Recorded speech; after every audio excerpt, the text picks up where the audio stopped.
Yeah, it's live. Are we like? Hey, pass me a beer.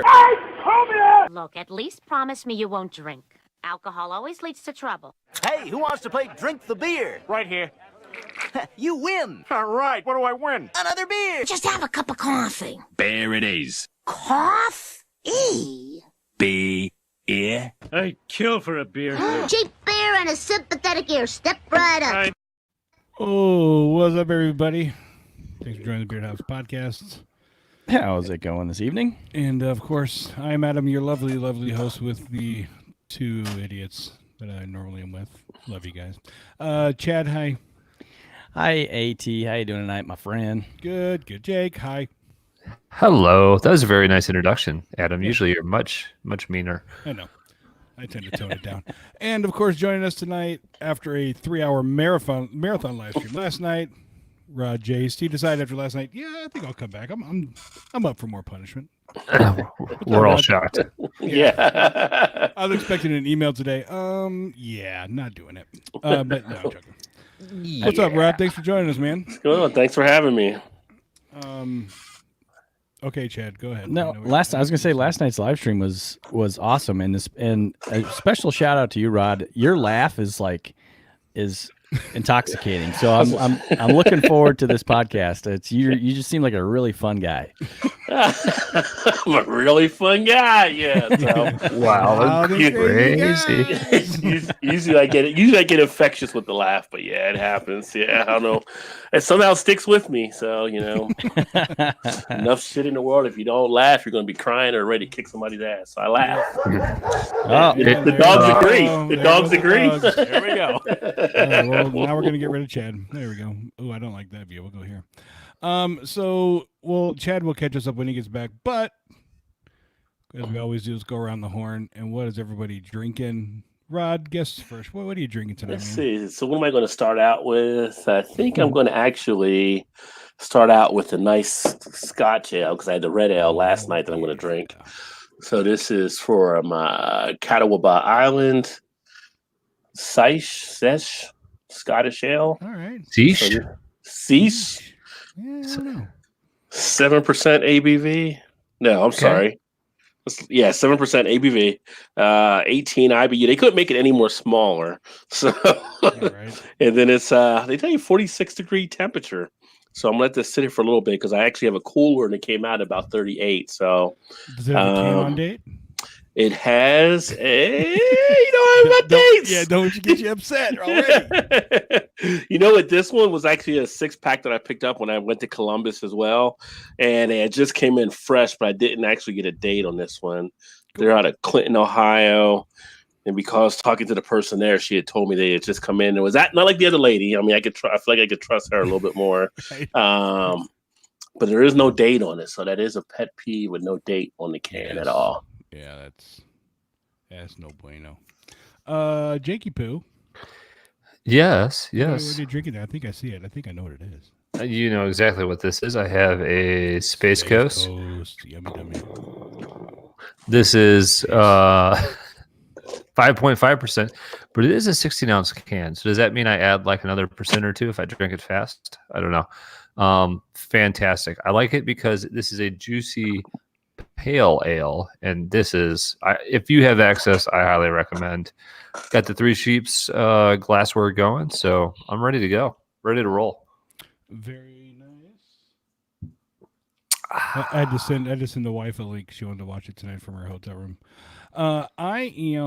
She's having trouble sleeping. Yeah, right, exactly. Hey, Chad, you're back.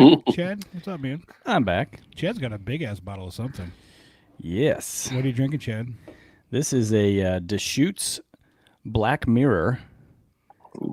This is a barley wine. It's barley wine rich with notes of toffee and dried fruit. So rich. Cool. Big old bottle. Obama. I am drinking Crew Drive from Central Waters. Crew Drive. The old fruit pills. And mine, Rod, does have a date on it. Oh, good for them. They're better than Central State. 4/02/19. So. Yeah, there's a Brute Pills. It doesn't give Abava, does it? Jake, you will be Look like jelly. This is a 13%. Well done, sir. Well done. I did find a date on mine. I have a 7/24/19. So I think that's Chad, pretty you see what he's good. drinking? No, I did. Oh, the Space Coast? Yeah, he's got Space Coast. Yes. Rod's got a Scottish ale. Makes me think. Oh, You guys nice. ever watch Space Ghost Coast to Coast? That's what this makes me think of. Fuck you guys. I've seen Space Ghost back in the day. I didn't know I was supposed to answer. I was just like, I was nodding. I was nodding. I just let it ride. I was waiting for his reaction to that one, and nobody says anything. And I'm out. We can make it happen. There he goes. He's gone. All right, I'm back. All right. Well, cool. That's what everybody's drinking. Very nice. And let's get on with it. So, Rod, give us the deets. Where are you from? Where I'm And from. Give some Okay. info on like your channel and what you do. Okay. ASL, man. I'm Rod and I'm a Pisces. No. Originally I'm from New Jersey, but I actually kind of in the northern Kentucky, Cincinnati area now. So lived out here since the early 90s, I guess you can say 93 or so. My channel is anything that's linked to me online is Rod J BeerVentures. The website is rodjbeerventures.com. The YouTube channel is Rod J BeerVentures. Everything along those lines with Instagram, Facebook, all that stuff. The only one that isn't Rod J BeerVentures is actually Twitter, because the S was one too many characters. So it's just Rod J BeerVenture there. So started kind of messing around with the beer stuff back in 2015. Started doing kind of some blogging type things and doing some beer fest, doing some videos. Was kind of whole reluctant to actually doing the whole beer thing. It was actually my wife's idea for me to start getting involved in it because she knew I knew a lot about beer. And back in the day, I used to actually bartend as well, but had a big infatuation with some of the craft beer movement and got involved with it years ago and just kind of always was getting beer. And she was a big YouTube advocate. So she's like, you need to get a channel on YouTube and start doing some stuff. My background degrees in journalism. So that's where the blogging part came in, because I already knew how to write and do things like that with the site, which started out as a blog initially, and just kind of went from there. And then, 4 years later, almost it'll be 5 years the next March. And now I'm to the point where I've got like the YouTube channel. It's okay. I mean, it's just over 1,000 so people or so, but beer is a niche kind of area anyway. Mm-hmm. But the blog actually has picked up good traction. Instagram, I think it's 1,600 or 1,700 followers now. Twitter's like 2,700, I think. So things are progressing and picking up some. And some of the beer companies actually reach out to me from time to time. The Brewer Association has me on their media list, although I haven't accomplished anything yet, but I am on the media list. They sent me an email, let me know. But so I'm just having fun with it all. Those are some impressive numbers. Yeah, I mean, I guess maybe it's my laugh. I don't know, but people seem to hang in. It's infectious. Yeah. Yeah. 27-1, right? I got you now on Twitter. Yeah. And so it's kind of like, you go out there, you have fun. And my whole thing has always just been being a straight shooter and everything and telling people, what I felt about stuff. I'm not one of those guys that is going to actually like every beer they try. Like I think some people try to do, and some people where they're not maybe as sincere. A lot of people like me for my sincerity. A lot of times I get thanks for being an honest opinion, and I've done well connecting with people in the industry. So I've had brewers on the channel. I've had different access to get on private tours with some of the breweries and have like open invitations to come out to places. So, just a great time, great hobby. So what got you into the hobby though? What, how did you stumble upon craft beer? Were you a beer drinker before that? I've been a beer drinker since I was like 6, I think. No, I had the first sip of beer like when I was like 6. But no, as I got old later on in life, high school, we drank beers here and there and did stuff, and then college. But as far as like I go back to my college. I went to school at West Virginia, so we were like the #1 party school in the nation. So we did a lot of different things there as far as partying and stuff. But later on, when the craft beer movement came, actually, the first one I got into was actually it was I think it's Flower Power. That was like the first one that really caught my attention. We were at like a work event out of the bar, wanted a beer, and it was like that was the first it was the first IPA, really the first kind of craft beer back on the scene type beer that caught my attention, because here in Cincinnati, we actually had breweries. Cincinnati is a big brewery heritage. So we had breweries back in the 90s that actually went out of business because it was like right before the beer movement took off. So we were drinking beer then it kind of went down, then it came back around in the second spin and just started going from there. Very nice. You mentioned that your honesty is something that people like, and I totally appreciate that. When you're honest with in talking about a beer, do you ever get feedback from a brewery saying, "Hey, why didn't what really didn't you like about this?" Or You ever piss anybody off? I haven't pissed off anybody personally. I know friends that have pissed off a few people, but it's really just a straight up approach. I've had some of the breweries say, "Hey, we want to send you some beer to check out." And I always tell them, I'll check it out, but I'm going to give my honest opinion just so you're aware. And they're like, "Oh yeah, we definitely appreciate that." One in particular, I can say I knew the owner who actually, I think he sold the brewery now, but he was the owner of Arbor Brewing up in Michigan. And I met him at one of the beer festivals, and he had me try some stuff. So one of the beers I got from them, I think it was, I want to say it was like Mafika or something. It was one of their specialty beers. Wasn't really feeling it that much. And I did a review on it, and I told him, I said, I did the review. It's okay, but it really wasn't one of my things up there. And he was cool with it. He's like, "Yeah, we know you're not going to like every beer that a brewery does.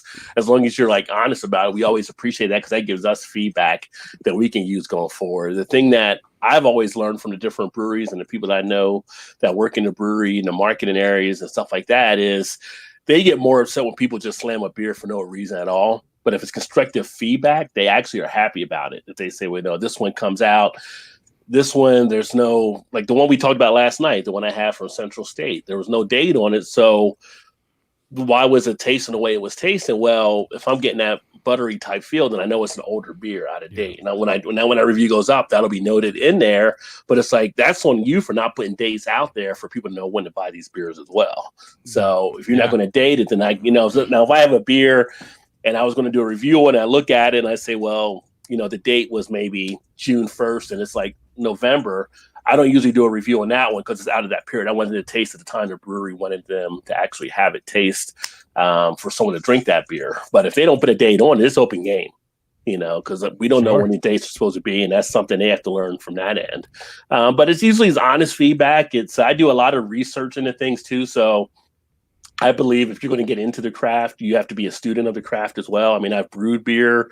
I do a lot of reading about beer. Right now, I'm actually going through the beer Bible, even though I know a good amount of stuff I feel in it. I want to always do it to keep my skills up to speed on it. And when you're going through and you're kind of knowing the lingo and talking that lingo, it makes you stand out that much better to the brewery when they do see your feedback or they do have your thing. I just put the video up for the one from the Brew Kettle yesterday. I think it went up, and they already responded back on Instagram, following and liking and adding to their story from the review and the picture I put up on Instagram. So, it's a good thing. It's a great way to communicate with these guys. And once you're connected in, you give them a fair shot, they give you a fair response. So cool. Yeah. That's good to get that kind of feedback from a brewery. We haven't pissed off And not anybody just yet, say- have we? I mean, Jake probably has, but I probably have. yeah. Well, you might have a little bit of a reputation that precedes you too, which is, when the breweries are coming back to you with, why didn't you like it, or here's some other stuff to try. That's from your social media. That's something I think that we're working towards to get a little better social media following, so we can kind of get into that area and have some respectful feedback for breweries if we don't like a beer. So yeah, that's really cool.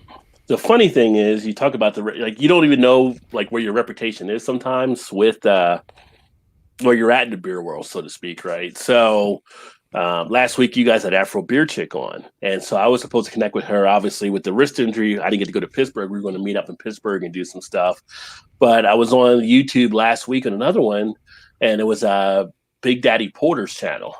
And so he was like, "Hey, I was going to try to connect with you." And I was wondering why I didn't see you in Pittsburgh. I didn't even know who he was in that point. It's kind of like, the reputation was kind of out there because we were like in a couple of Facebook groups together, which I wasn't aware of as well. So, I think if you're doing a good thing, then having a nice reputation is nice. You never know how far the reputation goes until people start coming up and telling you, I guess. Right. Yeah.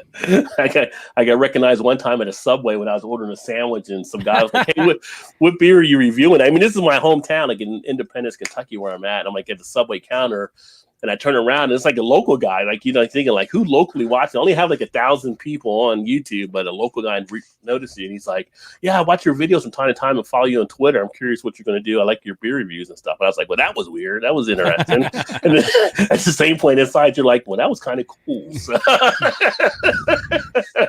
That's awesome. Yeah. Yeah. Yeah, if anybody ever recognizes me, that's going to be because they're going to be like, can you please just stop? I tell you, though, I was really... You're the one with that really tiny mouth. Yeah. I was disappointed, and I guess I'm just naive. But when we were talking to Afro Beer Chick, I mean, she was awesome. And she was another person that just had a really big, warm, fun personality. Like, it's just like somebody you want to hang out with. And... when she was telling us about some of the, I don't know, prejudice or places that she's been that she hasn't felt welcome. And I was like, damn. I was like, I know I've only been in this personally for, sort of hardcore a couple of years, but usually I meet people that in the beer sort of world, the craft beer world, that are pretty inclusive and friendly and just like talking about beer.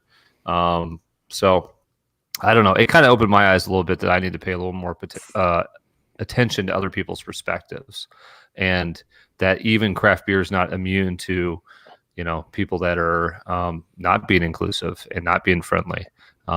So maybe I'm just lucky that so far I've just met a lot of really awesome people. I mean, sure, there's been some dickhead like breweries that, it's okay if they say no and they don't want to be a part of our show. Like, I get that, but just their overall response or how they respond, some of them we weren't necessarily surprised, but outside of that, for the most part, I mean, people have been really awesome.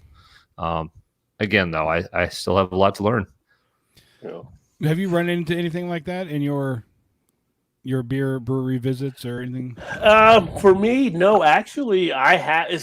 I like some of the stuff because Afro Beer Chick, she was on my channel a few weeks ago as well. And we went through some different things, and we had kind of talked about some of the conversations that she ran into. And I know other people that have as well, but I've not really ran into that. I guess it's a matter of maybe it's a point where you're at going to a lot of the places, I don't say how you handle yourself or anything like that, because people don't know when you just see someone walk in the door or whatever, but it's just, maybe I just walked into the right places and it hasn't happened to me as of yet, or I've known people where I was going to already or whatever it may be. But then it's hard. I can understand. I can see where that does happen because there's a lot of areas where that happens outside of craft beer. So it's not a surprise to me. The biggest thing that I've run into is more in seeing some of the responses that breweries kind of make to situations, talking about like the founders or the situation that happened with the Samuel Adams Cider Company, Angry Orchard, or, kind of some of the other stuff where I can see like the lack of diversification where it comes into play, and things like some of the labels they do for some of the beers and things along those lines. But I think it's also a part for Shalonda, where she's not just a woman, but she's a Black woman. It's a little bit different as well, because I know a lot of women that are white women that actually work in the industry, and they get like looked down upon different things. And it's kind of like they can rain down a beer better than a lot of the guys are, and then they give an answer to somebody, and then someone else goes over to the guy beer tender asking the same questions. So it's like she just gave you the answer you need. It's like, so her thing might have been it's kind of like it's packed on top of that from the being a woman and then being Black on top of it. Yeah, she's got the double whammy. She got the double hit. Yeah, through the door. Yeah. And then again, I'm like 6'1", 300, so a lot of people don't really say anything negative to me when I'm right there in front of them. But for a lot of the places, it's been a warm feel, and I've done things where I went into breweries and I sat down to do. I went up to Black Cloister Brewing up in Northern Ohio. And I went there and was going to just do some, get some flights, do some video, do some live feeds, talking about the beers. And I was in town. So I'm in there doing that. And then one beer tender is like, hey, the guy in the back room, he's like our lead brewer. If he comes out, want might be a good connection or whatever. I was like, oh yeah, that'd be great or whatever. So I'm there. She actually went back and told him why I was doing it. So I'm doing everything, and he comes by and he walks by and he kind of looks over, and he walks back and he looks over again. We introduce himself to each other. And I told him what I was doing, and he's like, yeah, that's pretty cool. He said, yeah, you want to come in? You want to do a live stream, and we'll sit down and do some stuff? He sat down with me for 2.5 hours. We did a live stream from the brewery, and people were online asking questions and just talking about how much they loved being able to have a brewery, a brewer sit down there with me, go through this stuff. He kept it real honest. We talked about the ins and outs, the goods and the good and the bad stuff. And some of my other buddies afterwards, they were like, messing like, I can't believe you had a head brewer sit down with you for like 2.5 hours. So then, I mean, it just time just flew. We just had a good time communicating. And then that's the whole way I look at it. I look at it kind of like you're going out, you're making friends, you're just having fun. So yeah, and that's been our experience as well with the brewers and owners. Time definitely flies when you're talking to them. You get into it, you're asking the questions. Yeah. It's always super interesting to hear. I mean, of the ones we've done, the answers have all been different. We usually ask them some of the same questions, and it's always interesting to hear their point of view on how they started, why they started, what they think is tough about it, all that stuff. So yeah, that's been along the same experience as us too. It's been fun. It's always interesting the backgrounds of some of the brewers that have come in from just different aspects. Like one of the brewers I met, he used to be a chemical engineer, and another one used to do this, and it's just like. It's like, just come from all different walks of life. One of the guys in the financial world got tired of doing that, always wanted to have a brewery, so he did the brewery thing. So, yeah, or like we were interviewing Central Waters up in Amherst, and they were interesting because they've been at it for so long that they almost feel like it's a little bit harder now because they're not new, and they're like, how did this happen to us? Or even the Lakefront guy, he'd been in the business for such a long time. And the Central Waters guys were saying that the tough thing for them is that they'll put out, the brute Pilsner, and other brewers would be like, wait, you put out a brute, that's not Central Waters. Central Waters is barrel aging. They don't do, they get that reaction because they've been in it so long and they're known for this. And when they do something that they're not known for, people kind of like, wait, well, why are you doing that? And so for them, they were saying it was just kind of one of those things. It was kind of weird. Like they've done a good job with their brand, but it's almost like it's too set in stone, and they got to like try and break out of it a little bit. Well, yeah, which they're doing. I mean, there's some other stuff they're coming out with is off the wall kind of stuff. But one of the things I really like talking to them was, I had thought, and again, I'm very naive, but I had thought if there's like a trend and there's a popular trend, like it can't be that terribly difficult. Whether it's a brute or a hard seltzer or a sour, whatever, how difficult is it, or a low ABV or a NA to hurry up and create your version of what is the trend? But I think when we were talking to Central Waters, they did a great job of talking about how they pilot stuff, but they really have to put their money into beers that they can sell year round and seasonal, and they can ramp up and control the cost of producing, and they know what they're going to make on it. And it's, it's not easy to just keep following trends. That's got to be exhausting. Yeah, I think if you follow trends, you kind of almost put yourself into a trap at some point because you're just trying to chase everybody else. And I appreciate the breweries that try to bring out the different things, but kind of have like their base models as well. They kind of stick with what they kind of know. They're like, we have Urban Artifact here, which is blowing up through Ohio and in Kentucky. I don't know if you guys get them where you're at. Yeah, I know they're distributing across state lines in different states now, but they're known for wild and sour ales. So they make different styles just using wild and sour. And it's built that thing. So if you come to Cincinnati and you say, I want to get like a wild ale or a sour ale, everybody's going to say Urban Artifact. Even though other breweries are making them, they're known for, and they kind of got that lockdown, and they're not chasing after the other stuff, and they're able to build at the pace they need to build at as well. That sounds familiar to me. I'm wondering if I'm just looking through my beer history here. You may have gotten them because they did expand it. Like I said, I think they might be. I know they're Ohio, Kentucky, Indiana. I was thinking they might have got up to Michigan. They might be in Illinois, I believe now too. What was it called? Urban Artifact. Urban Artifact. That's what I said. Yeah. Doesn't ring a bell, but mean, there's so many beers out there at this point. Yeah. That's all matter with distribution channel you can get in with because they control where the beers go now. Yeah. I always thought it'd be interesting if it was possible to get a distributor on. Yeah. And I don't know how forthright they would be, but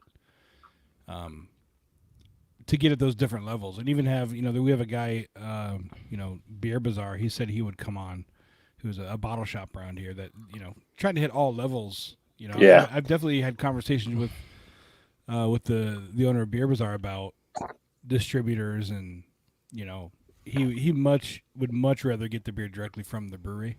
Mm-hmm. And there's a lot of breweries that do self-distribute, so that happens. But he gets super frustrated with distributors. One time I walked in there and I was looking for, I think it was a Revolution beer, and I said, "Well, I was just over in Libertyville, a few miles away, and they had the Death Vanilla Death."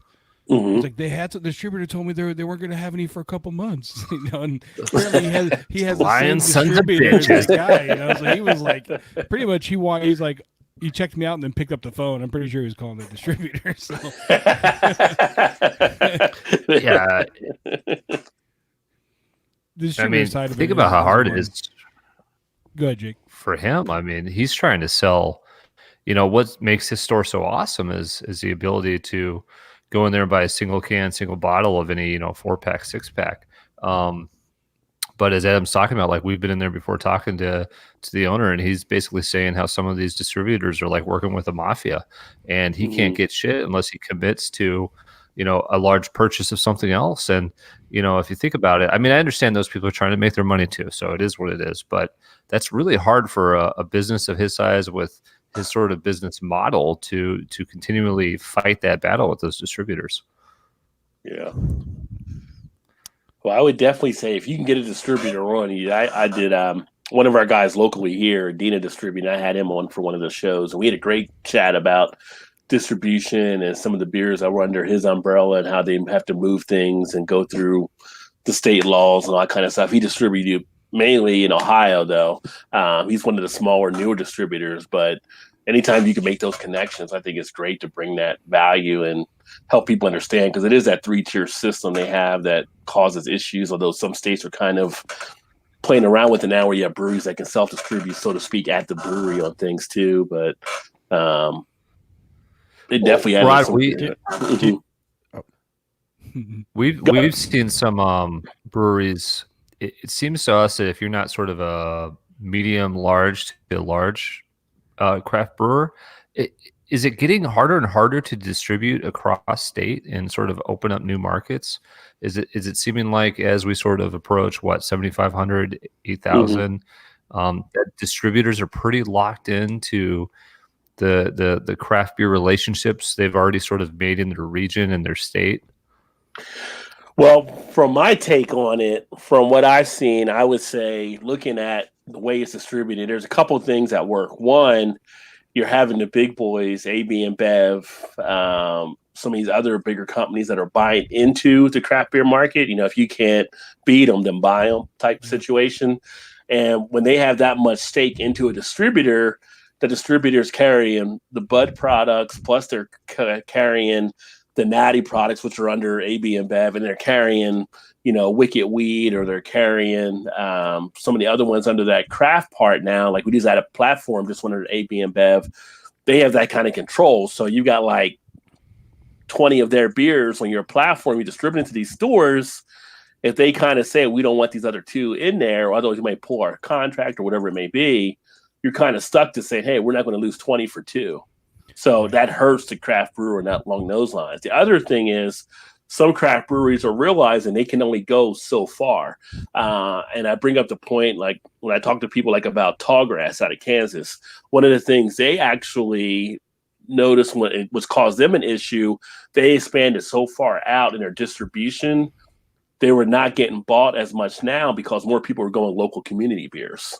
And so they were seen as the outcast. So at one point, I think some of the craft breweries are pulling back on their distribution because they have to be vital when where they're at, and they got to have enough of a community around them to help them survive. And the other thing is the big boys are putting the squeeze on some of the other breweries, I believe. Yeah, and I mean, and to be be totally honest with it, that's the distributors making their more money from AB InBev. Right. They're getting the volume pushed through that, and like we said before, there's only so much room on a store shelf. Right. And who was it? Was it Central Waters we were talking to that they were trying to? We had mentioned Texas with them, and they had said that the problem that they have run into is that when they try to go into another state, distributor will say, well, look, I got all these. Yeah, I got this brewery here that does this. I got these Texas breweries here, and then if I pull you in from Wisconsin, I got to let go of one of these Texas boys. Like I need to keep local to where I'm at, and so they won't take on a new beer or a new brewery like that. So it gets to Rod's point. Those local distributors, 80% of their truck may already be something like AB InBev, so they want to keep that other 20% or 15%. With those local Texas, relationships they've built in products that their local customers will recognize. That was Central Waters, and Adam, I remember even when we were talking to a Chicago distillery and other beer companies, beer breweries, it almost seems like, I don't know, in some ways, minus some of the tariff stuff that's going on, it might be easier to grow internationally than across state lines. Yeah. So. Yeah, that's another good thing. That's one thing that the U.S. is doing that. Go ahead.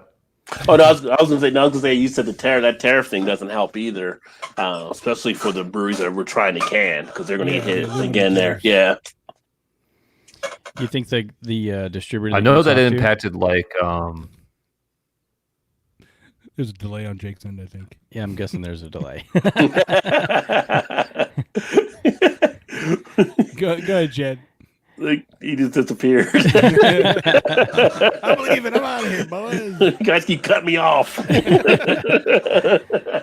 Well, do you think that the distributor that you talked to was honest with you, or at least as honest as he could be in answering your questions about how he distributes and how the truck gets filled and how the shelves get filled? Yeah, I believe he was. I mean, I've known him a few times. Here in Cincinnati, he would be on the Kentucky side. I know some of the breweries he actually represents, so I have a pretty good rapport with some of his breweries already. So I don't think he would BS me anything. But then he was able to, there were things I knew to ask that was going to allow him to answer in the light. Like I wasn't going to go in there 60 minutes, So I was able to give him stuff that he was able to actually reply on. There may have been some stuff like we talk away off the record on some stuff on, but it's kind of like we had a good rapport and good bond between each other, trust wise. That I think he shot me straight for the stuff that we were talking about for sure. Well, that's cool. I mean, that you knew him beforehand. I think that'd be a challenge for us because I don't personally know any distributors. I don't think Adam and Jake do either. But finding somebody that would be honest about how they run their business would be kind of a challenge if you don't know someone ahead of time. I mean, because Chad, let's do an interview where it's like one of those, like you can only see the dark shadow of the person and we change their voice a little bit, and they tell us like all the secrets. That's not a bad idea. Yeah, actually. Yeah, right. Do the voice modulation. Kind of give us the real inside story. Yeah, but then at the end we accidentally fucking turn the lights on. They're like, oh shit. And he jumps over the railing into the river. Yeah, that Liberty Mutual commercial. Exactly. Yeah. Well, the one thing I would say, if it is something where, because he does like to get exposure out there, because he's actually handling some of the breweries from out of state as well. Like we handle like Connecticut out of the New England area. We get them down here now. He's distributing for them. He has some from other states. So if it's something, after the show or whatever, be more than happy to get you his details and you can let him know that I referred you over. I'm sure he'd be more than happy to talk with you guys. Nice. Yeah. I think we'll definitely do that. Yeah. Now, what do you? I mean, we're not going to solve any issues here, but just wondering, what do you think the future? Not with that attitude, Adam. Come on, let's go. All right. Bye again. You forget he's in control there, Jake. I can. Yeah. What do you think as far as the future? I mean, the future of craft. Everybody always has that question, but again, there's only so much room on a shelf in a store. Right. We already know that far and away the majority of it is taken up by Miller, AB, Coors and stuff. How do you see craft breaking through that with the distributors and the stores trying to get on the shelves to get like mainstream, if you will? Well, with craft in general, I've actually been more optimistic. I know the last few months when some of the shows we've done, people kind of asked or thought, are we on the bubble yet? Is it going to pop? All this different stuff. Because you hear, a brewery going down here, a brewery going down there, but you're also hearing breweries starting up as well. Right. Yeah. And when you looked inside the numbers, even going back through 2018, beer sales as a total went down, but craft beer sales went up. So, if you look at it from like a pie version, the slice did get a little bit bigger for craft total where it was previously. Although the pie shrunk, we're getting a bigger piece of the pie. What you're having in it is you have to look at it the total for that sector of craft beer, because there are individual breweries that have actually been down from sales from previous years. Right. And that actually has been an issue that is going to face some of them, but that's going to happen anyway because we have so many different breweries. You said 7,500 out there approaching right now. Everybody's not going to make it. Everybody's not going to make the cut. And I've seen good breweries that make good beer that couldn't make the cut. We have one here, Blank Slate Brew, and always been a great beer. People still here miss them not being here, and occasionally someone will say, "Oh, I found a Blank Slate beer," and they'll post it online or whatever, and people start saying, "Oh man, I missed that brewery." Made good beer, but they were in a bad location. Because I think what it became, again, going back to the community, where they sat was like down off the Ohio River, but kind of in a business type area, right? If you're not in that community area now where people can walk up from their house, like, within a 5-10 minute walk, location is starting to matter more for craft beer. Yeah. So, and the consumer is now more of a jumpy consumer. So, we talked about the trends earlier. You don't want to have to try to chase trends, but you do have to be somewhat trendy, because there are people that are kind of always trying to find the next big thing. Now, there are still some out there, like one of the guys on our show, Todd, his wife, she gets mad at some of the breweries because she'll go back for a beer and they don't have it anymore. She wants them to have that base version of something, not keep changing it every few weeks or every few months. Yeah. So that is a frustrating thing when you find a beer from a brewery that you really like, the next time you go, it's out of production. Oh, that was only, that we only tried that one time, that type of thing. And to your point, the industry as a whole, craft is up. Yeah. And I think I've mentioned on the show before, I just kind of see it as the bad ones fall away. Whether they have good beer but bad business practices, yeah, or they just have shitty beer, So that's going to happen. That happens in every industry. Retail, it happens all the time. Places closing down, or even the big boys in retail will close up shop in some locations. It's not doing good. Yeah. But yeah, I think craft is doing good. I think the big thing, like everybody says, that pushes craft is the story. Mm-hmm. And that's why I think not being in like a Walmart or a Target or whatever it is doesn't hurt them that bad, right? Because everybody's hunting for that local story, that local guy that you can kind of connect with. So, and that's a cool thing with craft beer too. Like when I go out of town, even when I go here locally, we talked last time about some of the places I go to. When I go out of town, I look for the independent stores, the local stores. Like I try to put dollars back into that community.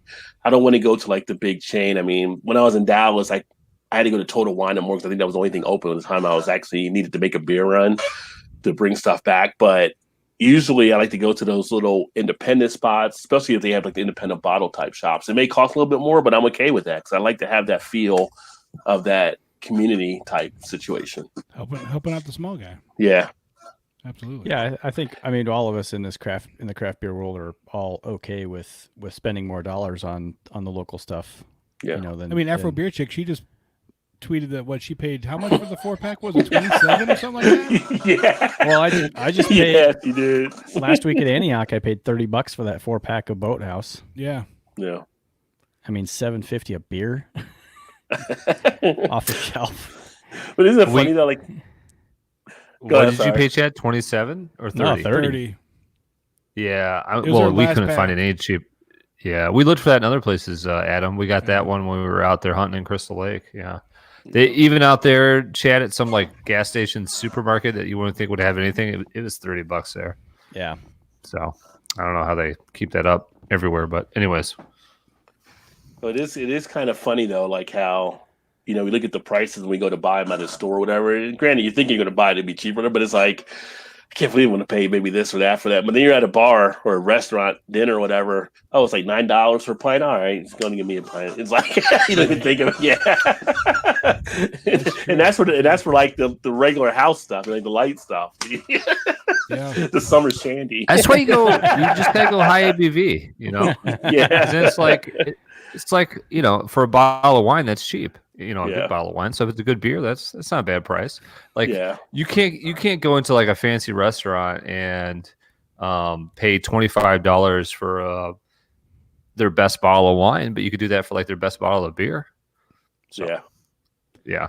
But I don't know. That's also why I love the single bottle, single can places, because I don't mind paying $6, $7, $8, even up to 10, but I don't necessarily want to buy 4 of them. Like, Right. give me one. You don't, Let me you mix don't it want up to a pay little the bit. 30 for 4, but you'll take the $7.50 for one because if you don't like it, you're not stuck Yeah. with the 3 extras. Yeah, and I wouldn't Yeah. I wouldn't Yeah. normally have sprung $30 for a 4-pack like I did the other day, but that's a You pretty knew it. rare find. So You knew what you're getting though. So Yeah. it makes a lot of sense. We've had that. We've checked that out. We knew that was good. But yeah. yeah, that one I don't think you guys have. That's a different one. That was a rye whiskey one. Yeah, we've had it. We had it. Have you? Yeah, I think. Oh, I think we split that 4-pack. We split a 4-pack of that months thought ago, we- I Chad. thought we I'm had the glad you regular- joined the party. Yeah, thanks for joining. No, I thought we had the regular Russian stout. That's what we gave you. Yeah, we gave you the yellow one. We've Oh, got okay. the blue Split one. the rye. You had the okay. High five. Yeah, the yellow can that I'm now missing. The even harder one to find somebody threw it away, is the barley wine. which I have. That's right. That's right behind me. Who threw it away? Was it this guy? No, Oh, that, that was, guy. that was Gina. Oh, The wife. all right. Her incessant cleaning. Everything's got to be picked up. Nah, that's all right. So, in your area, Rod, Mhm. so talking about diversity in the beer world, and I mean, in Shalonda in the Chicago area, we kind of had her take on how things were on the in that section of the country. In the Cincinnati area, Mhm. how would you characterize the diversity of beer drinkers?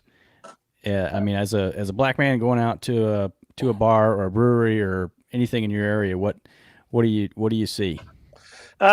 Pretty much the same. I mean, it's still kind of the low number out there. I mean, it's on occasion I can go into a place and I'll be like the only one in there.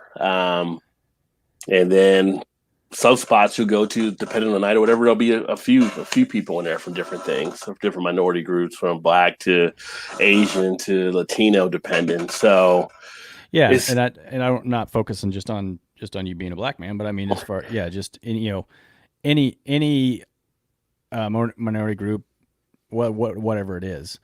'Cause yeah, we don't see it in this area, in my area, especially unless I go into Milwaukee, which is I think the diversity in Milwaukee is pretty good mhm. in what you see. But yeah, I just kind of want to get your take on that, see what was like in your area, and as you travel throughout the country, how do you feel about it? Yeah, I mean, it depends. Like, that's a good point because it depends on where you're at across the country. Like, I've been to bars up in Minneapolis, which has a great diverse area, and you saw all kinds of different groups from Muslim, Black, Asian, white, everybody all together in different spots and stuff. Cincinnati, Shalonda mentioned like where Chicago, how segregated it is. Cincinnati does have segregated areas, but it also has mixed areas as well. So it kind of depends on where you may be at. So if I go to like say Mad Tree, which is kind of what we call our Hyde Park area, you're going to get a little bit maybe more of a mix there. Not a high number, just because you don't usually see a lot of Black people at some of the breweries around the Cincinnati area. But if you go to Rheingeist, which is in our OTR area, which is kind of downtown, just kind of off what I would say like the inner city type area, you'll see a higher number in there as well. So it's a matter of where the breweries are also located and what sections of town they're in that can also drive that as well. Because then if people want to drive out there, they will. But some people, some Cincinnati inner cities, they don't have cars, or they rely on the metro system, Sure. the buses. So they're not going to get out to so many other places. And the good thing about some of the things around Cincinnati, when they have a lot of their festivals, all that kind of stuff, they kind of bring them down to the center parts of the city so that all people can actually be involved in them. Like, so the beer fest I went to a few weeks ago, that was like down by the Reds and the Bengals ballparks. So people were down in that area. But easily get around. We have like a streetcar that would bring you right down there if you want to take the streetcar that day. It makes it kind of nice for people to have access to go to these type of events. And you saw a good number of different people at that event. So all of that kind of comes into play as well. My wife, she went to New Jersey for a conference earlier this year. And she was saying, "Where's all the white people?" She was up at Rutgers. So it was her, and she had people from her work. She runs a nonprofit, and they actually help protect against housing discrimination here in Cincinnati. So it was her and the person that was with her. She was Colombian, and then they had one of the other guys that went up there. He was a white guy, but it was kind of like where they were at. They were like, they didn't see the way. They saw like Black, they saw Muslim, they saw Asian, they saw everything is set. And it's like, well, it's a big melting area. So it depends on where you're at in New Jersey as well. Because she's asking me, since I'm obviously from there, but that's like kind of like any areas, how everything is kind of situated. I've seen people, especially on Twitter and stuff, as the diversity topic, has been making its rounds, of course, especially in craft beer. People speculating, well, why is that? Why is it that the Black community doesn't go to craft beer? Is it another DFH? Ooh, you getting lit, son. Is it price? Is it location? I have a feeling that a lot of it has to do with the location of where these breweries are set up. Part of it is part's location. Part of it is price. Part of it is the marketing of it. Part of it's the education of it. A lot of people, when it comes to some of the craft brews, they're not educated in other areas to get them involved into actually doing it. Economically, depending on where you're at in that spectrum, you have your areas that in I'd say a majority of a good number, maybe like Black people, just like Latino, or lower income type situations. And even it's like some white people, they can't afford to also get into some of the craft beer type thing. Yeah. So economics does play into that as well. But when you look at the marketing aspect of it, you think about that, none of the marketing aspects, and I've actually talked with the Brew Association about it too over the last year or so, like the efforts, all that kind of stuff. And they're saying they're trying to increase diversification, but I don't really see a lot of them doing things to really do that. Because it's kind of like you don't see a lot of that being marketed out in the brochures. You don't see a lot of things being placed in the communities where it can make an impact for different people of color to actually start to enjoy some of the craft beer. You think of something like people have a stereotype in their mind, for instance, like that only thing Black people will drink is malt liquor.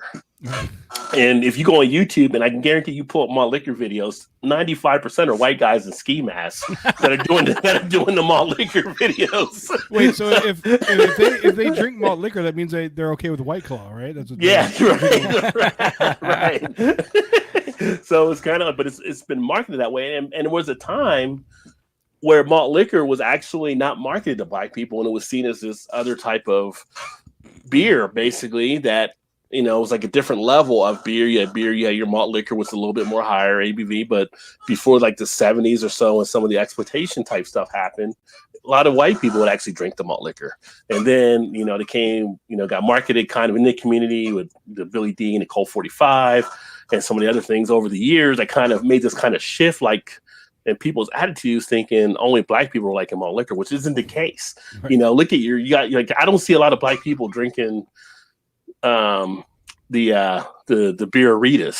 Those are like, so it's kind of like, but yet I think in the back of someone's head, you may think that might be more the malt liquor type stuff. And it's kind of like, it's the way it's being positioned. I think that's a part of it too.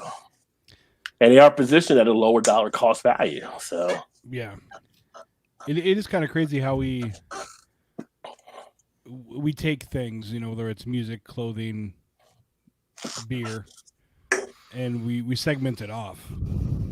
This kind of whatever that's for the Black community. Well, this is for the white. This is for the Hispanic. And it's right. Like, We can't all just, you know, Well, it's drink like and wear whatever. I've got a question. I've got a question based on what Adam just said, and I was going to ask this to Shalana last week, and I didn't quite get to it at the end of the show. Why? And this is not a beer question; it's just an alcohol question. How do you feel about Hennessy? Do you drink cognac? Because I never drank Hennessy. do you, that's do you know that's known as like the black man's booze? Oh, I know that. I know a lot of people that do drink it. I've never drank it. But why is that? It's marketed. Do you know? It's been marketed that way. It's been marketed. If you look in the magazines and you look at the different things, it's kind of being held there as the drink of, you know, elegance for a black person. I don't know why it is, but I love Hennessy. I mean, I was sitting at Atlanta airport, and I just honestly discovered this probably 2 years ago. Yeah, sitting at the Atlanta airport, and I ordered a Hennessy, and the guy that served is a black guy, and he's like, "Hey, the black man's drink," and he served it to me. I'm like, "What?" I didn't know that until just a couple years ago, and I've had Hennessy for years. Chad mentioned this to me like the next day after we had talked to Shalandra, and I said, "Well, it's Jay-Z and P. Diddy. They're the one doing videos, holding Hennessy in their videos." Like, well, that's what I was going to ask Rod. Like, I mean, I completely follow you and believe that a lot of these sort of cultures, ideals, are all shaped by corporations' marketing. But I also, is there strong ambassadors of beer that are public figures in the black community? Like, it's not something that, you know, I'm no expert on music, but it's not something that I hear in the music or, you know, prominent. what are you talking about? Post Malone? Post Malone is like the poster boy for Bud Light. Exactly. Seriously, it's all he drinks everywhere he goes. Is Bud Light. And I wish I would like to see, you know, more. I don't know, more diversity in beer, but like I can't think of anybody who. Well, it's funny. It's funny you brought that up. 'Cause part of my other past life, I was actually a radio DJ when I was in college too. So back in the '90s, so there used to be back in. You go back into the market that we were talking about with the malt liquor. So malt liquor used to look to a lot of the rap stars to market stuff. So at a point, you did have different ones doing things, and then there was a point like early '90s when Ice Cube came out with one of his songs. Because he was representing St. Ives at the time. And he basically blasted them about not putting money in the communities after selling all the product and how he wouldn't represent them anymore. And then after that, a lot of the other artists started stepping down from representing a lot of different malt liquor companies as well. But none of the other beer ones really approached them on stuff. Mm-hmm. So I don't know. Again, that's the whole marketing type thing. But I know a lot of, you know, black people that would drink like, I say a lot of the older ones back in the day would drink like, you know, Miller High Life, where they would drink. Right. And you saw Miller High Life have for a while. The one guy, he ended up dying away, but he was the black guy that was the spokesperson that would deliver stuff, right? Yeah, so those are awesome commercials. That put an appeal to people that were black that also would drink. And then if you're white too, but it was kind of like, you know, it was a way for them to kind of get a little diversity showing in their own kind of way with it. But, you know, why you don't have like some of the other stuff. Now you look at a Jay-Z, you know, he's out there pumping his I think it's his vodka he has. I know P. Diddy has Ciroc as well. Yeah, P. Diddy has Ciroc. But you don't really see, you see Ciroc is like a black person's vodka. And it's like really like vodka is vodka, right? Yeah, so it's just a different but if you say Ciroc, you're thinking you're going to be at the, you know, at one of the upbeat like dance clubs or something like that, you know. Yeah, you're going to be now you're not going to be just sitting at the hotel bar, but people at the hotel bar will drink a Ciroc as well. Instead of maybe having to drink, you know, one of the other ones, a Sky Vodka or whatever it may be. But all this stuff, and that's my as I go my other life, my degree journalism was emphasis in advertising. So we study a lot of the different marketing, a lot of attitudes, and a lot of times marketing will shift the attitudes. It's all about making the perception, because people will believe perception over truth a lot of the time. And so if you create a perception, they start buying into it. You can actually set that trend. And I think that's where it gets into some of the other things that we were talking about earlier. Well, you know, I also think for a long time, beer has been looked at as the poor man's drink. Yeah. You know, I mean, not when you get into craft, because you can't afford it, you know. And so, you know, I don't know, you know, maybe you were talking about people kind of representing it out there. Yeah. They don't want to be seen that way, so they're not going to go to a beer.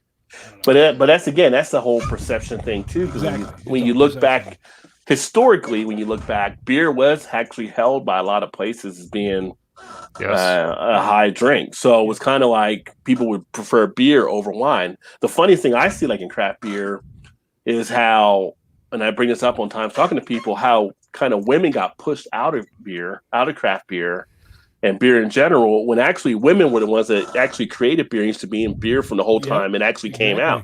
And it's like all of a sudden people think this is a guy's drink, but women were making this from the beginning and kind of got shoved to the side. The job of the wife back then was she'd be home making the beer. And, and even a lot of the early breweries, even when the Americas were settled, those were run by women, And so, I think I made that comment to Shalandra too, or something. It was, that always strikes me as funny too. We kind of kicked him out and no, this is a man's drink now, so.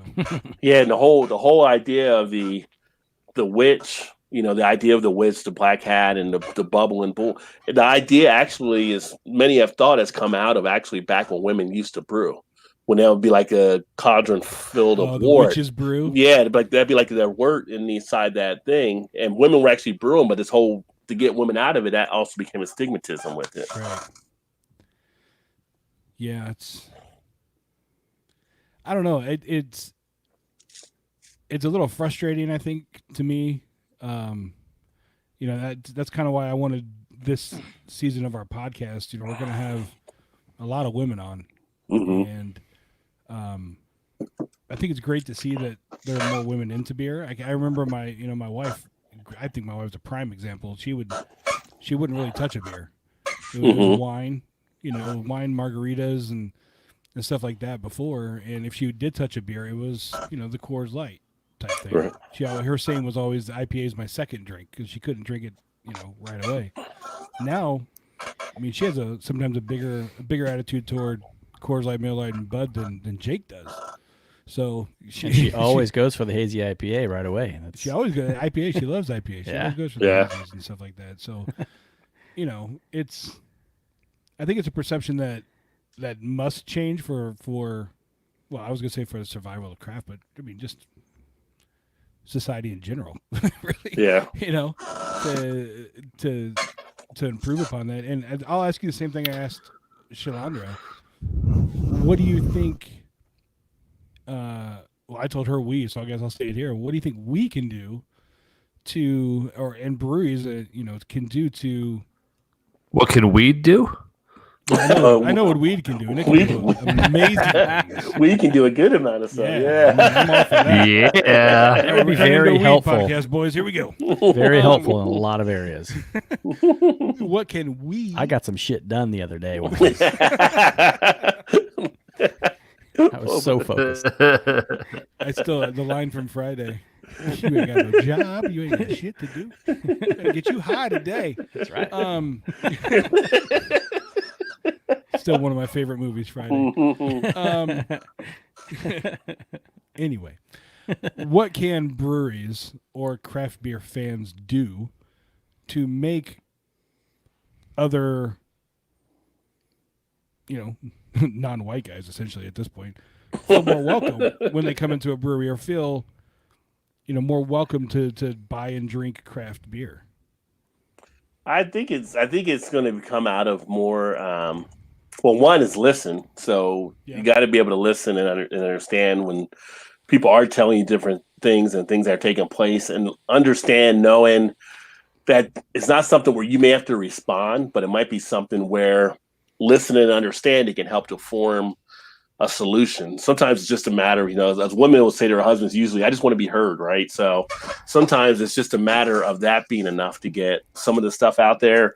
But at the same point, breweries have to want to make that change themselves to kind of get out there. And there are some that do it. We see some things, and it's not saying you have to go out there and fill a quota or something along those lines or anything, but you got to do stuff that makes it more welcoming to get people into. It's kind of doing some different things. There's a lot of different breweries that are out there. Fresh Fest that I was supposed to be at, there was New Belgium was there Dogfish Head, I think, was there. A couple other ones that might have been there and doing different things or sponsoring stuff. I know New Belgium, I know they did like a brunch that Sunday, but I thought Dogfish might be there, but don't quote me on that for sure. But anyway, there's other ones that that aren't necessarily black breweries, right? But they're doing stuff in collaboration.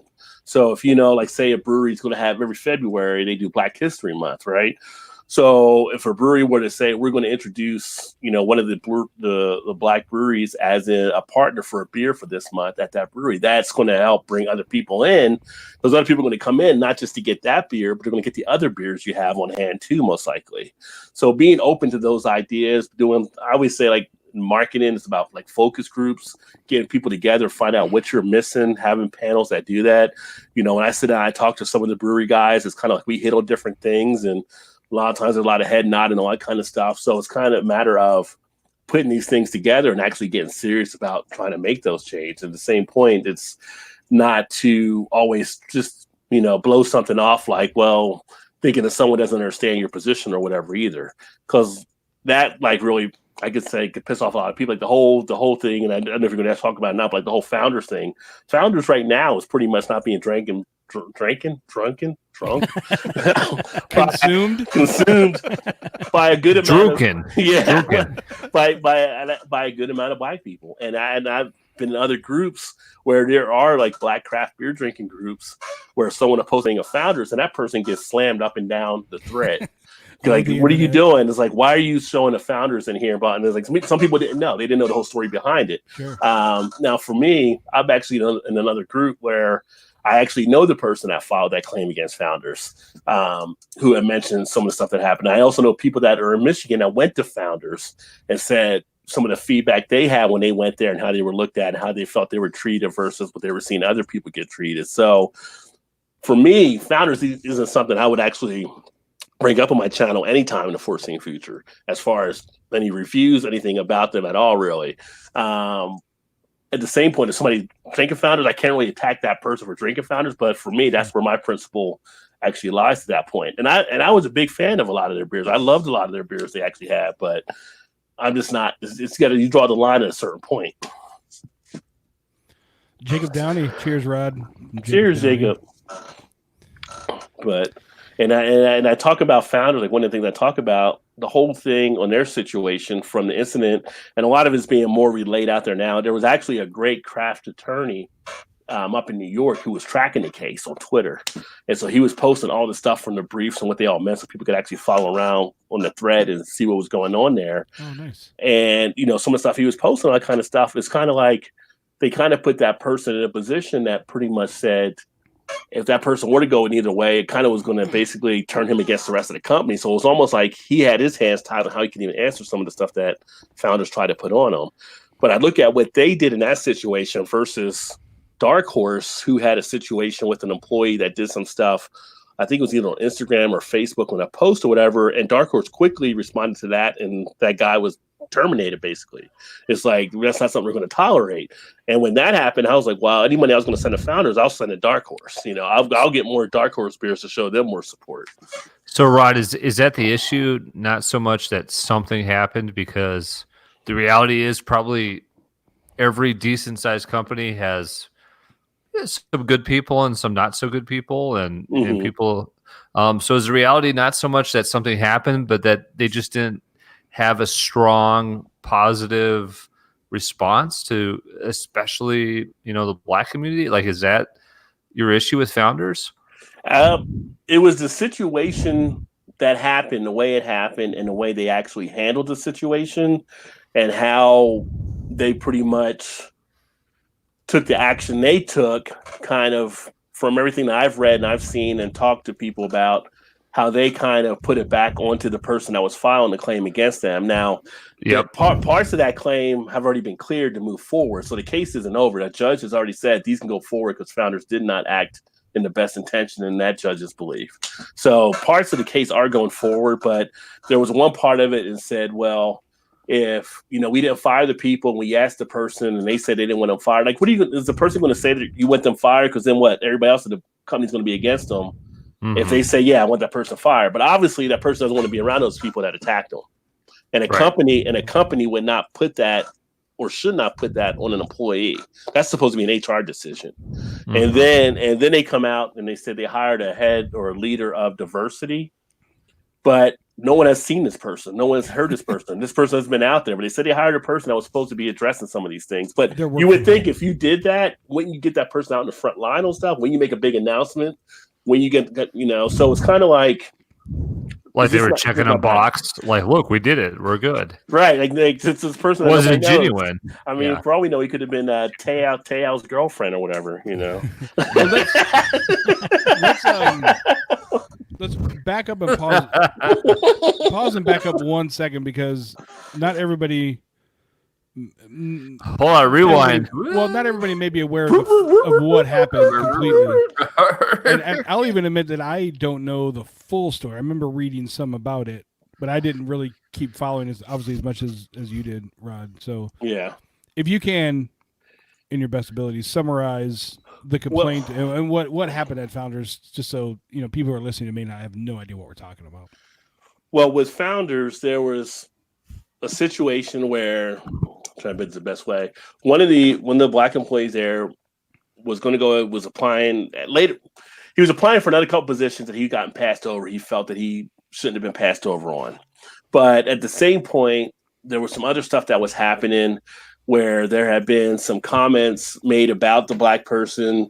We have two different printers, one for black, one for white type things. Some other stuff that was there, a couple N-word type things happened. And Founders, even though the guys admitted that they had done it, they actually didn't fire the people that actually done it. They kind of put it back on that person and say, what do you want us to do? Do you want us to fire him? So who's he going to say? Go ahead and fire him, and then all the other employees make his life a living hell if they're friends with these guys, right? So HR kind of put that, and they're like, well, we asked him. He said, don't fire him. That's stupid. It's stupid. You don't ask an employee that kind of thing. Well, and it's then not the employee's decision. Right. I mean, right. But that's how they tried to frame it. I could probably come up with several people at work I'd love to see fired. Right. Come on. Don't ask me that question. I'll point some people out. Yeah. And so it's like, you see there's a wrong here, so maybe a written reprimand or something like that and everything, but it was just felt like it wasn't handled to the right satisfaction there. And then they kind of tried to push it back. And then once it became the light and everything, they tried to kind of still put a half-assed apology out there, kind of. And it was just this whole thing kind of snowballed now. So people are like, why drink with Founders? For black people, they don't respect the person that was here. They're not doing all this kind of stuff. So for us, a lot of people have just cut off ties with buying Founders. Now, granted, I don't know how big that's going to hit them in the budget, because as we know, like, it's not like black people dominate the craft beer sales, but people are taking that to other businesses, spending dollars in other places, and it's not just black people though. Now more people are finding out more about it, and when there's stuff being posted like on Twitter and stuff, there's a lot of other people that are finding out that aren't black that are starting to pull dollars away. So that kind of is starting to become a little bit of an effect along those, but. They're actually what is it? Mao St. Ho? Which ones owns them now? That's like 30%, because they're under another company now too. Yeah, it wasn't they can't be considered craft anymore because they own more than 25%. Over 25, yeah. And it's sad. It's funny. One of the guys that made the beer fest, because I connect with a lot of these guys. We had actually met before, and he actually is now with another brewery. He left Founders. And I sent him an email trying to catch up with him on some of the brewery stuff. And I was like, hey, I forgot we met last time you were Founders. I put in parentheses, I'm glad you left, to reach out and talk to him about stuff. Yeah, it's San Miguel. Yeah. And so it's kind of like all of that, the way it was handled was really the big thing. People it's like 2019, if people are not going to still sit here to be tolerating a lot of the stuff that's happening. We see all this stuff happening on the news and all these different things like that and everything. And it just was one of those things, and people just starting to draw the line, And you're saying that it's not going to have an impact, which you might be right. I mean, Founders is pretty large, but for people, you feel like you can't do anything. Right, you're helpless. You're sitting here watching whatever it is, like the Founders issue or all the other issues you see going on are out there. Yeah. But all you can do is, I'm just not going to support it with my dollars in. And it's something. And as word spreads, we'll see what happens. But Yeah, it was kind of funny when it happened. 'Cause then people were like, "Oh, I got this Founders now. Do I drink it? Do I drain pour it?"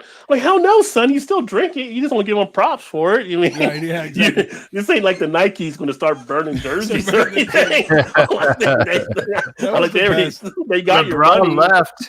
That was, yeah, right. Burning Save the jersey, idiot. It's so funny. I remember that, when they were all doing the Nike thing over Cap, and the guy like, whatever, $200 pair of Jordans, and he's burning them. Like, I'm just laughing at you because you just dropped 200 bones, and now you're gonna. I would have given him $100. I would have been like, right? "Come here." I'll take them off your hands. Yeah. Well, the funny thing is, not to make it like a political type thing, but it was a thing with Samuel L. Jackson. I don't know if you saw his comments. I know they were on Facebook and some different things, and he's basically saying he had this thing where he did stuff, and he's basically not a Trump fan, but said like he didn't care if people started burning his DVDs or his videotapes. He's like, I got the money already. I don't care. Burn them. You already paid for it. I already got my money out of it. Go ahead and burn it. Yeah. Hey, Blubbersphere, 2 nights in a row, man. Yeah, what's up, Blubbersphere? I assume you're at work trying to stay awake. I'm not sure this will help you.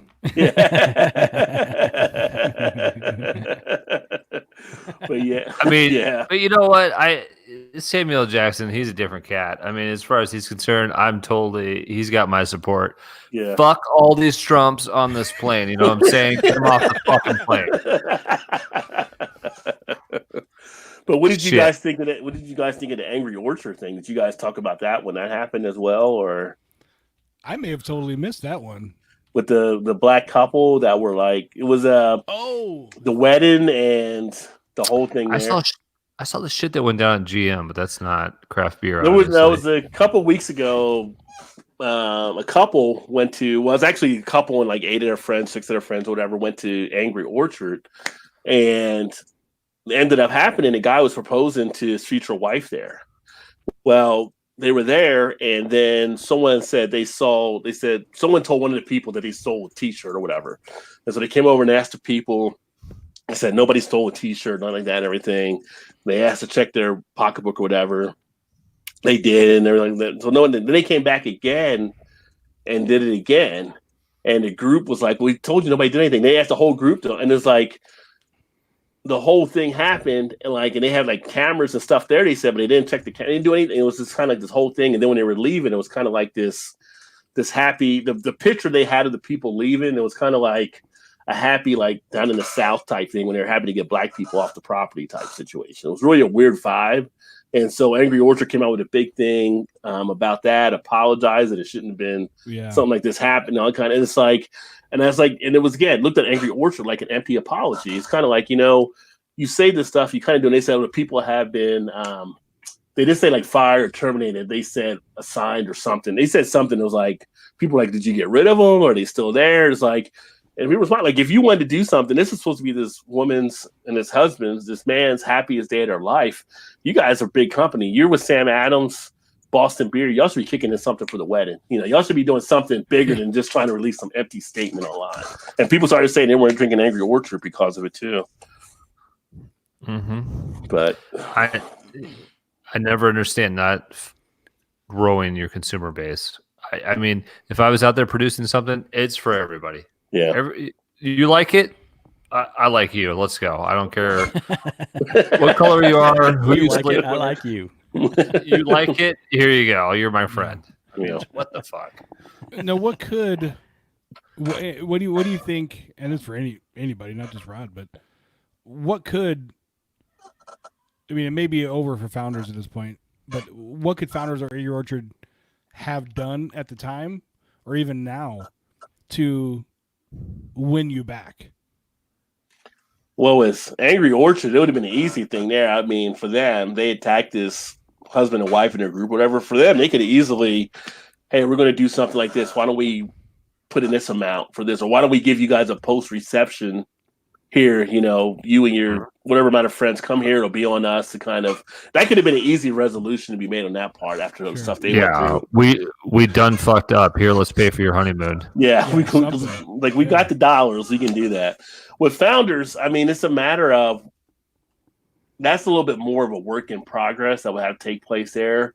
I would have to say, like, for them, like, there should be some type of funding maybe to like a group that would need help maybe in that community. Like they're in Michigan, right? So maybe it's something to the, I don't know, say like a boys, girls club, whatever it may be, something where there's like education, maybe to help inner city type stuff. Maybe it's something along those lines. Maybe it's some type of networking alliance they can even do with like maybe Black people in that area or a mixed group of people where they can start to take a look at these type of things. They'd have to do something to really do outreach that try to get people back there. I like what you're saying, but I think it's a fundamental cultural issue from their leadership down.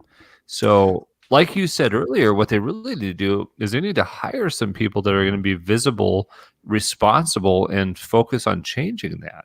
Yeah, that's what they have to do. They can't just buy some, community, wellness by, here's a check. I have to believe that your company's changing. Yeah, I mean, it's a matter of, that's kind of like an incentive. That's like something that started out. And then I go back to when I was a kid, and because I'm older than you guys, I believe. So when I was a kid, like Denny's had a big issue that took place. And they pretty much had to do like a whole outreach type thing. It started out, they started investing in some of the community, the check or whatever like that. But then they started also bringing in people to revamp how they were because they were discriminated in some of the Denny's and stuff across the country. And so all that had to be changed over. They put people in place to make sure that wasn't taking place anymore.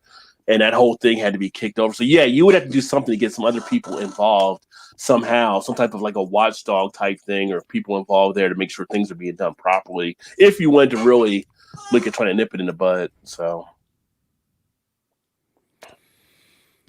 what could the Brewers Association do? I mean, they just released that diversity report, and I think I had read where they had been asked in previous years about diversity, and they were kind of holding back. And they say their reason for that was because they just didn't have any way to quantify. They had no numbers around it. Well, now they have. What is that, an old wooden ship? We don't know what to do. Yeah. So the bullshit answer.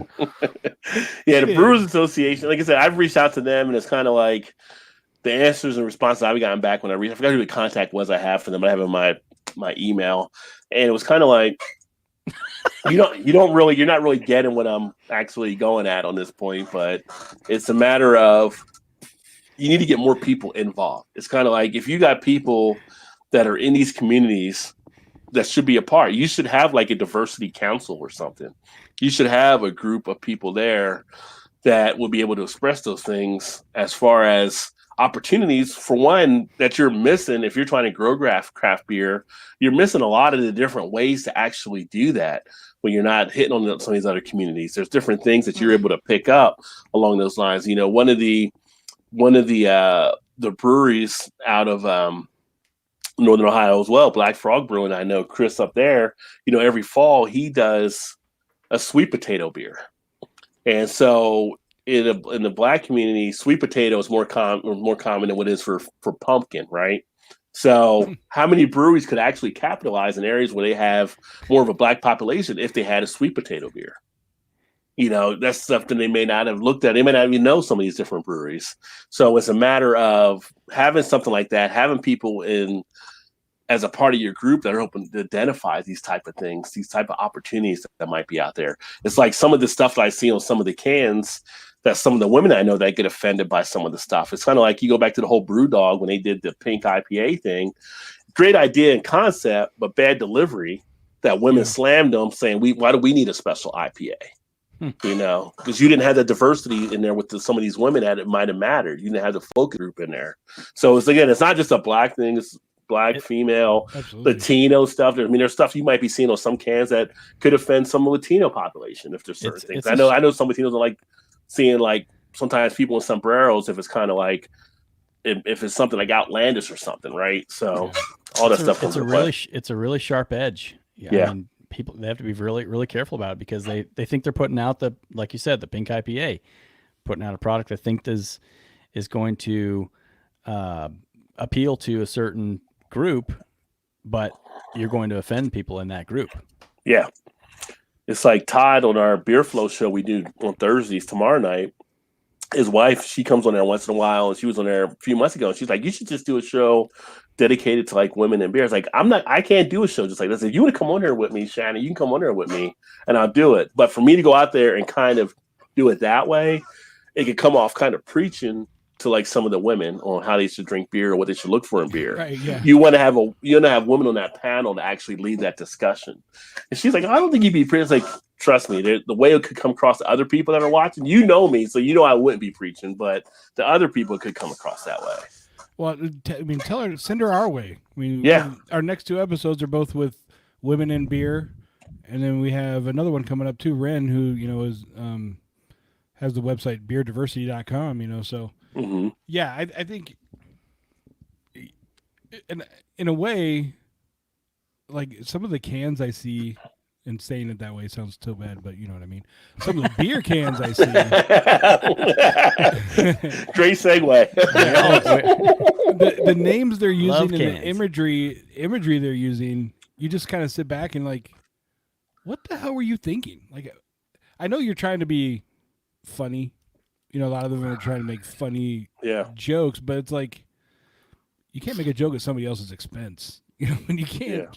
You just can't do that, and it's you just look back and you're like, I don't get where your brain's at. Well, it's like that asshole you grew up with who's like being a dick, and as soon as you call them out, they're like, "It was just a joke, man."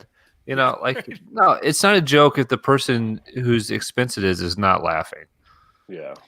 I think the only time it's okay for someone to make a joke like that is if you're a comedian on stage and you know that they're telling a joke, and it's just it's just a joke. Yeah. But if you make a statement or make a joke that to a group of people that you think are going to get it, but some aren't going to get it, that's not okay. I gotta give a shout. The wife is here. Hey, wifey. Hello, wifey. She likes season 3 theme. Yeah. Well, it's kind of like one of the beers Against the Grain, which I met the owner a few weeks ago. A great guy. He was one of the co-owners. But they have one of their beers is the brown note. Yeah. And I don't know if you guys have seen it, right? Oh yeah, I gave that beer to my uncle as a Christmas present last year. I remember when you got that beer, you marcoed me with it. I'm like, what the hell is that? But I've never physically have been able to buy it. It's just like it's such a turnoff to actually. I did not drink it, but Yeah. I didn't, and I couldn't. I don't think I could drink it, but I gave it to him because he's a 6'8" dude, and he always complains about. Or his wife, my aunt, always complains about how bad he smells half the time, and it's just hilarious. It was a great beer to give as a gift, but I don't know. Yeah, that's an interesting can. I couldn't drink it just based on the artwork of the can. Yeah, yeah. So it's kind of like, if you're looking at, and there's going to be a search Hard to look at. Even though it's a cartoon, I still don't want to look at it. It's like if I was back in college, yeah, it'd be more funnier to me back then. But now it's kind of like. But you're looking at it now. If you're having it out there and you got women that look at women's not going to probably be attracted to that type of can. No. And some of your guys are getting turned off to it. So you're really cutting some of your segments on it and everything. It's shock value. I get the humor on it, but it's like a Howard Stern type situation. Yeah. Yeah. And Chad, I do agree with you that if you're a comedian and you're placating to a large audience. There's, in my opinion, I think we're a little bit too sensitive with comedians these days. Oh, totally. That being said, you have to have more to your act than shock value to be sustainable. You have to have, you can shock people, but lead them back to an overall point you're making that's actually objective and intelligent. But if all you are is shocking people for laughs and alienating half the room, you ain't gonna last. And it's tough enough for comedians now, even if you are doing it the right way, just because, not necessarily for a bad reason. I just think we're trying to overcorrect, for, what you want to call it, PC, Me Too, whatever it is. I think it comes from a good place. I just think, sometimes we overcorrect too much. Yeah. Well, the problem you always have that, it's always been an American problem. If something goes really bad, a pendulum will swing back the other way, Exactly. but it never swings back halfway. It always swings back all the way to the other side. So then we have a habit of always over correcting, over pushing to what the response should actually be. Just look at our politics, and you see a lot of evidence of that. So. Yeah. Blubbersphere really likes that can. Thinks it's hot. I knew. As soon as I showed you that Blubbersphere, I knew you'd be like, "Oh yeah, baby." If I had any confidence that it'd make it to Australia, I might send you one, and I wouldn't lose all my money. Yeah, but I had like one of the women, like she told me before, like she would never buy like Raging Bitch from Flying Dog because she was offended by the title and that one type thing and some of the stuff, which to her, with the way she interpreted some of the things, and some of the other ones that are out there where it's like, there's one that we have here from it's up in Dayton, Thirsty Dog Brewing. It's like Humper Leg or something. It's sometime. Let me take a look here on my phone. It. Yeah. Yeah. Old Leg Humper, right? So, they kind of have that humor, but it's almost like, okay, these are like stuff from like the Andrew Dice Clay days, right? So it's kind of like we moved past that point now. We all loved the nursery rhymes back in the 80s, but I'm trying to pull up a picture of this that's decent enough, but this maybe can give you an idea. Well, I got a question for you, Rod, but I'll preface it with a story. Again, from Atlanta. It's not all my stories are from Atlanta, but I just wait. Hold on a second, Chad. What the hell's going on in this picture? I have not seen this bottle. That's the Old Leg Humper from Thirsty Dog. Old Leg Humper, huh? Trying to get closer, yeah. Am I the dog in this? If you have to ask yourself, you are. Yeah. Yeah. Okay. I'm sorry, Chad. Please continue. Go ahead. No, Chad. No. That's fine. So Brittany and I were in Atlanta back in June, and we were staying in a very nice area, southwest side of Atlanta. Very, very, very diverse Hotlanta community. Hotlanta. We went into a restaurant that was recommended to us. Restaurant? Restaurant. All right, shut up. And so we walk in, and it was mostly black, some Latinos or Latinx. I think I don't know. I don't totally get the IX part, but anyway, we walk in. We're the only white people in there. Order our food, and we were welcomed with, like, I felt like open arms. Like people were offering us to sit. You ordered Hennessy, didn't you? I did not.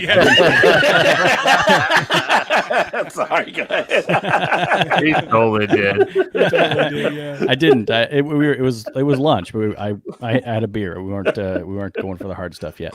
But Lunch I felt has never stopped you from the hard stuff. I don't know what you're saying right now. Can I tell my story and ask the question? Can't. No, you can't. We're moving on. No, go ahead, sorry. My point is, we were welcomed with open arms, and I felt totally welcome at this establishment. If you're going into a brewery, restaurant, whatever, would you like to have that same sort of treatment, or do you feel singled out in that case? Or, I mean, if me, Jake, and Adam and our significant others were sitting at a brewery, you walk in with a group of buddies and we say, "Hey, come on over here, sit down." Would that be something that you think would help with the, I guess the welcoming part of the diversity of craft beer? You're saying like if you knew us when you came in, or you're just saying, "Hey, come on over." No, if you walk into a brewery and it's full of white guys with beards and they're or white chicks or whatever, would Also that with be beards. White chicks with beards? would that Those are chicks. would that kind of thing help with the diversification of craft beer, or is it just kind of a singled out sort of thing? I think that would probably help, but I mean, it's kind of like, when I walk into like a brewery now, it's kind of that way anyway. I mean, I don't know. Well, you've got a really happy face. So the way the fortune, I kind of, happy. You got a happy face. Hey, come on over here. Be happy. I kind of walk, you got to understand, it's kind of like, you look at different things. Like, so in a lot of scenarios, like white people, I would say, aren't used to being a minority in situations. So that was like a new experience for you being in that situation. Black people are used to it after a point. So you was kind of like the adjustment. We know how to adjust and kind of do stuff. It was kind of like some of the things that how we may perceive will be different. But it's like, for me, I grew up going to Catholic school. So from like the first 6 years of school, I was maybe one of like 13 Black people in the whole school from like the first through 8th grade. So I feel like I've been adjusted to kind of being in those kind of situations. So it doesn't affect me as much as someone that, say, maybe if they went to a school and it was 50-50 or more dominant Black, on how to maybe pick up on that. Because what you do is when you're in those situations, you kind of get to learn from how people's attitudes are, how people communicate, how they move themselves, kind of those type of things. One of the things kind of slightly off of this is like, I look at some of these police situations that happen, and a lot of times you have different groups that come together in these situations. So some people, like I grew up in New Jersey, Italians that I have friends, they're all expressive. So you talk with their hands a lot. Mm-hmm. If you're not used to that, you might think that person might be jumpy or something. Yeah. So it's that lack of not being around that type of thing. But going back to your point, coming into like, if you felt a welcoming type thing, that's always good. And, that happens at some of the places I go. It doesn't happen everywhere, for everybody, but it's kind of like you go in there, you walk in, you end up having a great conversation with people. A lot of times, like my wife will go to places, and I'm kind of like that guy that I guess people think they always know. So it's kind of like we'll be somewhere and strangers come up and ask me all kinds of things and talk about stuff, and strangers from all different groups. And my wife's like, who are you talking to now? You're always making friends when you're out here. Like I was sitting here waiting on you, sitting here in the mall on the bench, because the bench are made for the men in malls, because obviously all the women are shopping and the men are sitting there waiting. Mm-hmm. And it's kind of like came over, started talking. It's just one of those type of things. So having that type of experience would be great. I always think it's funny when they go to a grocery store now and people don't say please or thank you anymore, or excuse me and stuff like that and everything. Mm-hmm. So sometimes I'll go in the store and I know somebody's trying to get by, and I'll just stand there and make them wait until they speak up and say like, oh, excuse me or something, like you're not going to say anything. I'm going to stand here the whole time just to make them do that. But yeah, I think being welcoming like that makes a big difference. And I think when you probably found out when you went into Atlanta, it was like probably a big hello, how you doing? Come on in, grab a seat, blah, blah, blah type thing. Great. It's great. Yeah. So and you go to other restaurants, you don't really see that as much. It's kind of like, even when you see like one time at my one job, Barry Larkin, right? Shortstop, Cincinnati Reds. Oh yeah. So his agent used to work in the building I used to work in. So elevator opens up. I'm with one of my friends. He's white. And Barry Larkin comes off. Barry Larkin looks over. He head nods me. I head nod back to him. And my buddy's like, what was that? I'm like, what was what? He's like, you just head nodded with Barry Larkin. I'm like, yeah. It's like, do you know him? I'm like, no. Well, why did he head nod you? Like, it's like, that's just the way we kind of are. It's just like a type of hello, how you doing type feel. So I guess a lot of us have just had that ingrained from the time we grew up. Chad, I'd recommend, and you're very good at being a social person and talking to pretty much anyone. I would say to you, buddy, and to really anybody out there that hears this, regardless if that party comes and sits with you, regardless if everybody starts doing shots together and making drunk plans, just set the example. Just be smile, be positive. Be welcoming and not in a like, what are you doing your way, but in like, hey, thanks for coming out way. And I'm not saying that to you. I'm just saying that rhetorically. But no, but I learned a lot from that one experience right there. Well, what I'm saying is, even if they want to do their own thing, whether it's you or anybody, just set the example for everybody else that's already there. That like, hey, everybody's welcome here, I guess. Yeah. Here's another one for you. This one right here. Another leg humper. What the hell? Yeah. Can you zoom in on that? What's the name of this one? Leg humper. Leg humper Hefeweizen. Oh. Is that a bubble? Is he thinking heart? That's me like you right there, yeah. Now, who is that one from? That's not Thirsty Dog, though, right? No, that's not Thirsty Dog. Sleepy Dog Brewing in Tempe, Arizona. I'm surprised they got away with that because these guys are usually pretty good on catching people using their same name on stuff. Yeah. But yeah. It probably varies state by state. Well, the other one is Old Leg Humper with no space between the. Oh, there you G and the go. H. Yeah. So, yeah. But just the art, like really in between the legs. in between a girl's leg has a skirt on, looking up with a heart. Like, come I don't know what on. you're talking about, Adam. This seems very gender neutral. I mean, Yeah, very. Yeah, exactly. It just you just file that under what the hell were they thinking? How is that okay? do you ever wonder, like, okay, somebody at the company had this idea, fine. How the hell did this get through marketing, legal, compliance? Because it's all guys. Because It's all men. That's all it is. You guys are all on Twitter. Follow Worst Beer Blog. You'll see this like every day. Yeah. he the stuff that guy finds, or if it's a guy, I don't know, but the stuff they find is just like. And we do have to pause here because I did hear a beer crack open. So what are you drinking? Oh yeah, so I'm actually drinking. This is from Braxton Labs, which is an offshoot of our Braxton Brewing. It's kind of like their small batch stuff. So this is their French toast. Oh, Get that right there. What's the ABV, Rod? This is 10 even on this one, and this is ale with maple syrup, vanilla beans, cinnamon, and nutmeg. So it's their pastry stout. So it's kind of a cool little spot. So they actually, and this one does have a date down here as well. There's a little smudge there. They actually opened up in Party Source. I don't know if you guys follow Party Source Reviews with Jo on YouTube. No, I don't think so. Party Source Reviews? It's the THE Party Source Reviews, I believe. But he's like close to me. He's like 20 minutes from me. That's one of my spots where I buy beer at. But inside his store, that's where Braxton Labs put a brewery. So they do like different small batch stuff. Their main stuff is out of Braxton Brewing, which is about 20 minutes across town from there. But they do some fantastic stuff, and they kind of do their experimentations there. So the problem you have with them is almost like a 450 North problem. I know you guys will get 450 North there, but you know about them.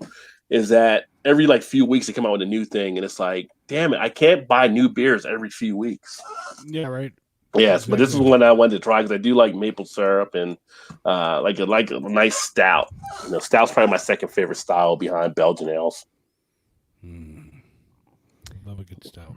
Yeah, but it's pretty good. Any beer with the name of French toast has got to be awesome. Hey, that'd be a good Friday morning beer review right there. That would be an awesome one. Yeah.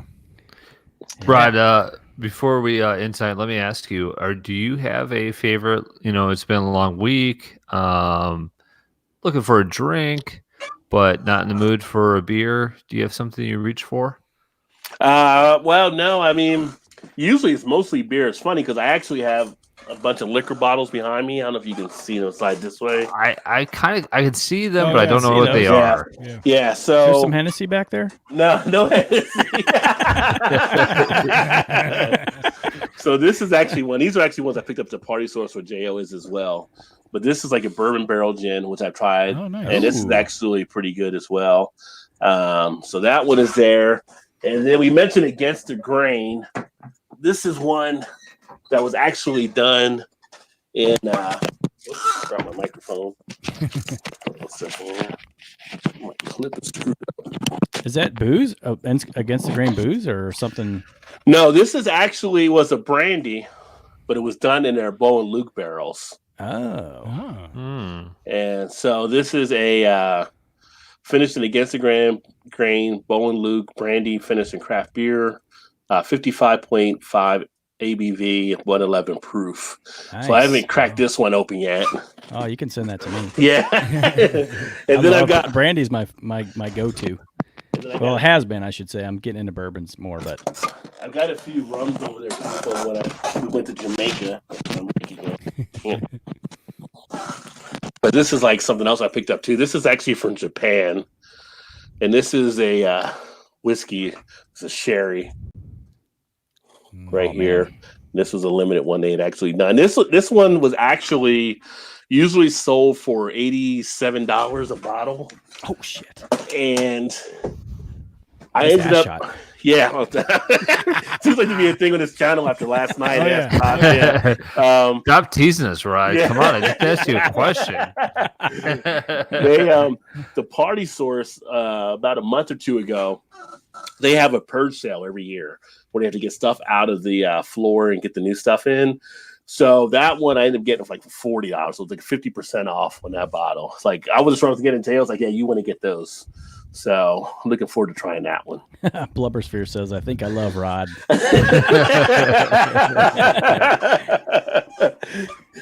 Hopefully, Bub, come check out the channel. We'll be doing some crazy shit tomorrow night, too. Awesome. But yeah, it's there's no shortage of alcohol around this area for sure. No.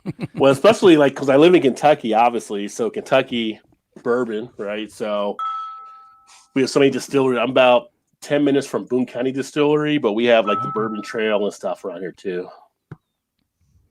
Oh, the bourbon Nice. trail. I've always wanted to do that bourbon trail. We need to do that, Adam. Yeah. Yeah. Yeah, not you, Chad. I'm not included in the bourbon trail. Chad's all Hennessy. My man.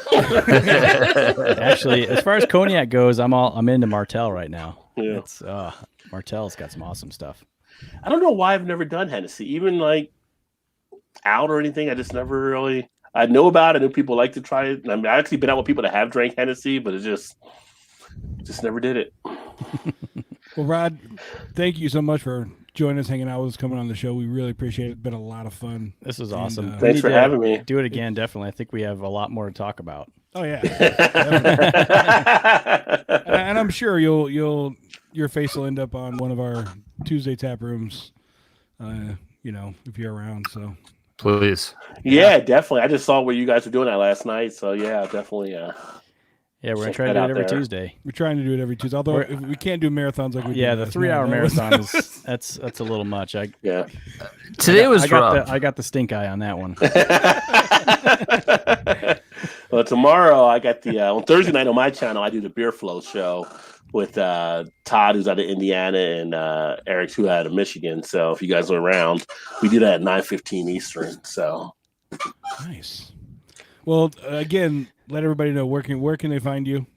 well, probably the easiest if it's www.rodjbeerventures.com. Do we still say www? I don't know, but anyway. Whatever. It works. If you go there, it has like all the links and stuff. But Instagram is Rod J BeerVentures, Facebook, Twitter is just Rod J BeerVenture, and of course YouTube rodjbeerventures.com, or it's just Rod J BeerVentures rather. But yeah, Cool, man. the blog, the website, all that stuff. So Sweet. Yeah. Cool, man. Well, thank you so Yeah. much. Hang on Come one back second. again soon. We're gonna do the Thanks. outro here. Give me 1 second. We're the three best friends that anyone could have. We're the three best friends that anyone can have. And we're always gonna hang out.